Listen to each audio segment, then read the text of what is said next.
So I'll be using this as an example of how I do my time lapses.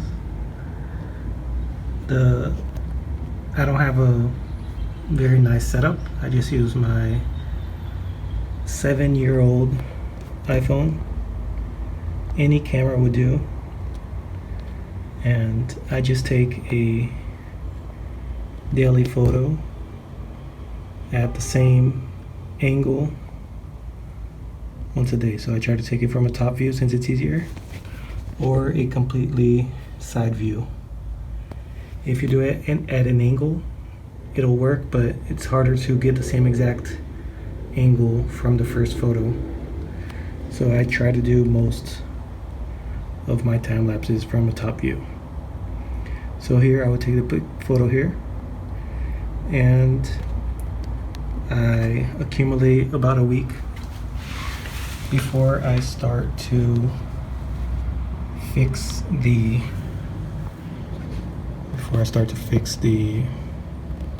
individual photos. Since I don't have a tripod set up, there's a slight variation in each photo, and I manually align either the growing point or some background so that frame by frame there's a minimal difference, and within that time frame it'll be a smoother movement frame to frame.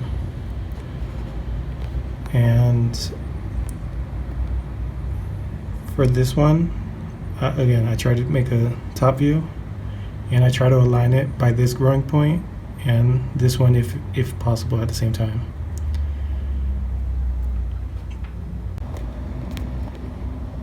So one thing, at first I would take the photo whenever I remember to take it, but the color balance was way off because of the amount of sunlight and the shading. So I decided to always take the photo in the afternoon, usually between 4 and 5 p.m., where I don't have direct sun on my plants, so that the color and the shadows are pretty much uniform every single day at that time period. And then I use a older version of Adobe Photoshop just so it's easier. There's a lot of freeware that does the same thing. What I do is, after I put them all the photos in a folder to make it easier, I open up Photoshop, and then with the first photo, it's usually where I set where the actual focus is going to be. So I centralize what the main plant growth or time lapse is going to be about. I try to place it in the center, and then I white balance correct the photo and save it.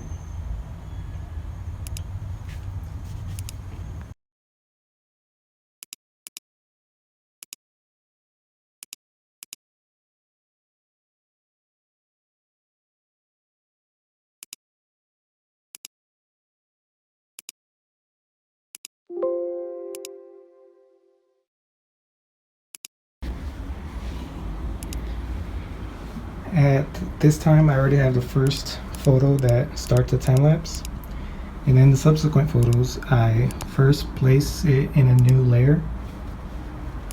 I then place the transparency to around 50% so that I can see an overlay of the new photo and the original background photo, which is the first photo we already corrected. I try to align it, like I mentioned, either by the growing point or a background focus, either the rocks or the actual container.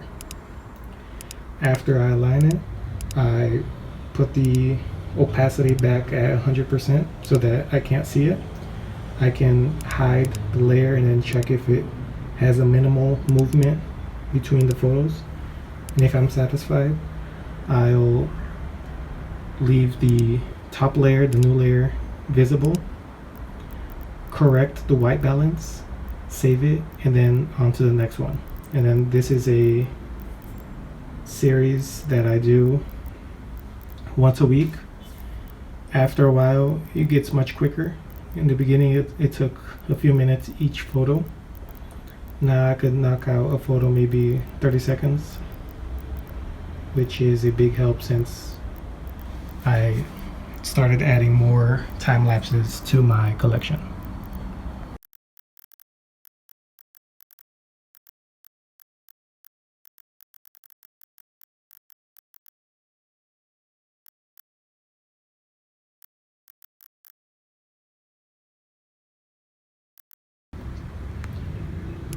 Okay, so now we have a 7-day time lapse. Well, in this case I have more since I already took some more photos, but let's say I have 7 days. And now to make it a video clip, there's a few different methods. This is the method I use.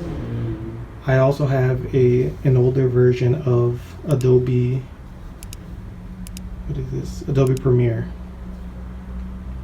So I open up Adobe Premiere. There's a few settings somewhere that I put 30 frames per second. I used a tutorial on making stop motion using Adobe Premiere, and I set it to 30 frames per second.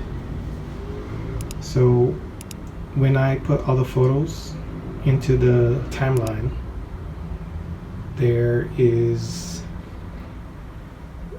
the time duration of each one is automatically set so that it lasts a fraction of a second. I'm not sure what it is exactly, but it should come out to around 30 frames per second.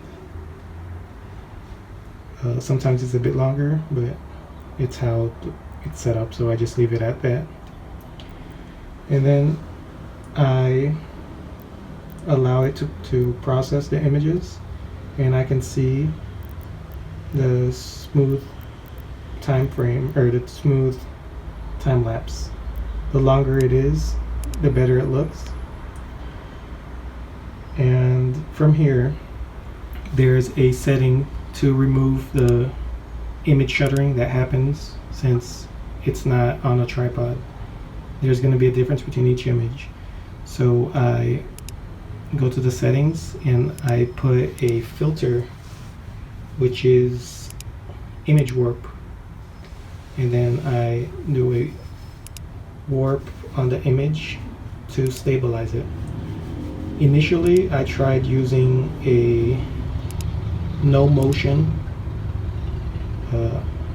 to remove the shaking of the image, but I found that in most cases I just add the smooth motion and put it at 5%. But you could just change with the settings. It takes a while to process. On my laptop, it's getting older. It takes around 10 to 15 minutes per time lapse to process all of the images, and then I go on from there. To save time, I figured out that I could save the time lapse of just the images, import the video, and then I add the time warp or the video warp distort on top of the video. It actually processes the video a bit faster, so I don't have to keep waiting as long. And then I just save the image, and I do any other video editing, such as putting the texts and any other final details in the video, and then I save it. I also have to change the video size to 4K, which is 1060, no, 2640, something like that. Yeah, 2640. no, 2460. Yeah, 2460. And then I save it so that it's in 4K resolution. Each image is already higher than 4K, so it works out, and it actually downscales. To save it as a shorts, I rotate the image or the video and put it in 1080p, but I put it in portrait mode and not landscape mode.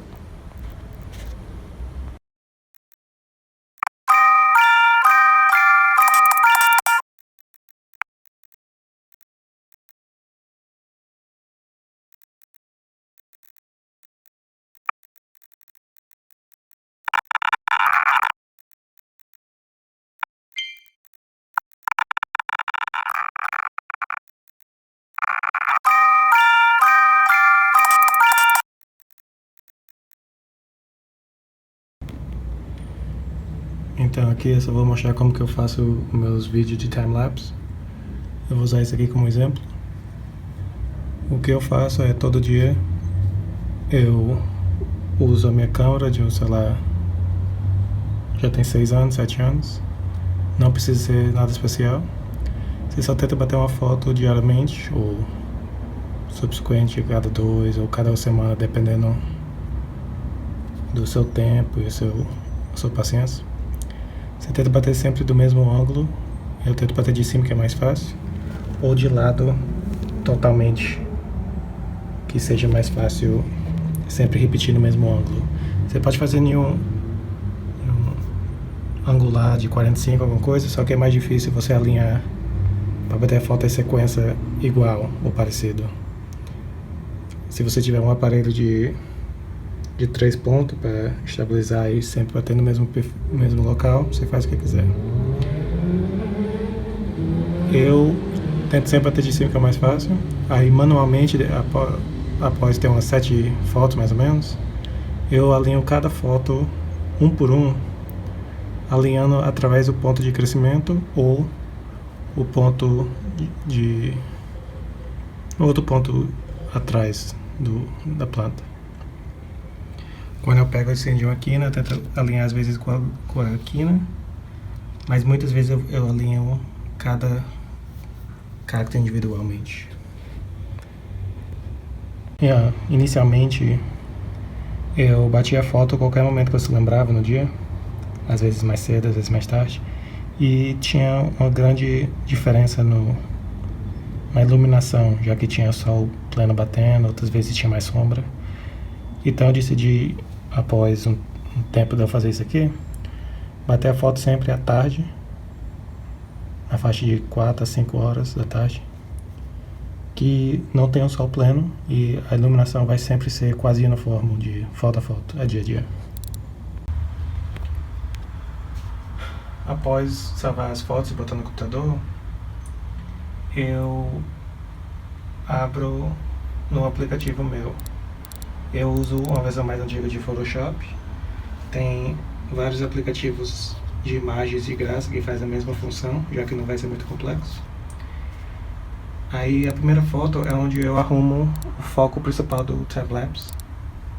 Ponto de crescimento, o cacto que eu quero focar, eu coloco bem centralizado no meio. Aí eu arrumo também o balanço branco da imagem, para toda a cor ficar mais ou menos semelhante ao antecedente. Aí eu salvo a imagem e eu continuo pro próximo.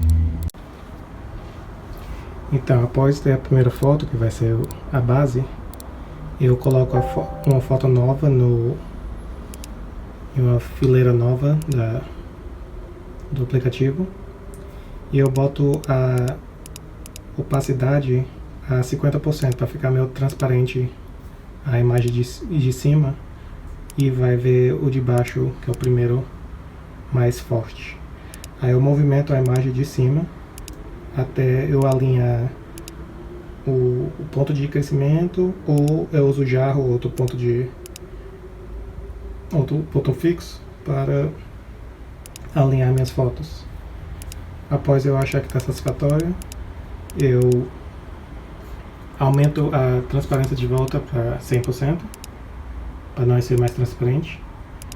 E aí eu desligo e ligo aquela fileira das imagens para comparar com a imagem inferior, que é a primeira.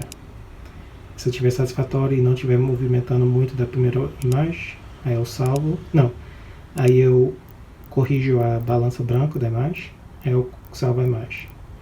Aí eu faço isso em umas serias até eu completar aquela semana. Eu inicialmente demorava uns 2 a 3 minutos cada imagem. Agora já que eu estou fazendo um bom tempo, eu estou com prática, demora na faixa de uns 30 segundos cada dia que eu bato uma foto. Então eu corrigi uma semana das imagens, 7 vezes 3, 210 segundos, na faixa de uns 2, 3 minutos eu corrigi as imagens da semana. Que é bom que antes eu tinha menos imagens, só que agora eu tenho vários timelapse acumulando e tem que ser mais rápido. Então, e agora nós temos uma série de imagens que agora eu quero colocar em um vídeo. Eu uso uma versão mais antiga de Adobe Premiere. Tem vários outros aplicativos de graça, ou mais fácil de alcançar e atingir. Mas eu uso esse, então eu vou ensinar através desse. Eu coloco as séries de imagens no aplicativo. Eu deixo ele processar. Eu usei um tutorial de outro vídeo que ensinava como fazer time stop ou time-lapse vídeo de stop motion nesse aplicativo. E eu botei para ser 30 imagens por segundo, 30 fps. Então você vai ter que achar um tutorial nesse daí, que eu não sei lembro exatamente como que é, mas o meu tá colocado em 30 imagens por segundo. Então quando eu coloco as imagens, automaticamente eles já estão em uma duração, cada imagem, não sei, uma fração de 1 segundo.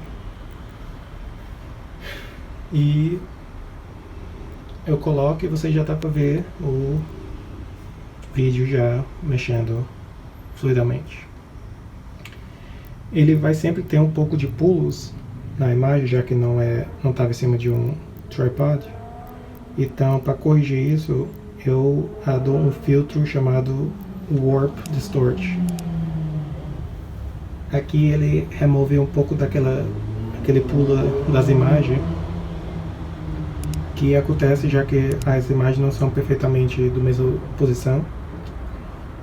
E inicialmente eu colocava para não ter movimento, só que eu percebi que colocando um movimento macio com só 5% de correção serve melhor para o jeito que eu faço as minhas fotos.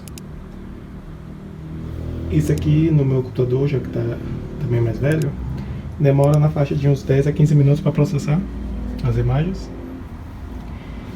E no seu computador pode ser mais rápido ou mais lento, dependendo da potência do seu cartão de gráfico.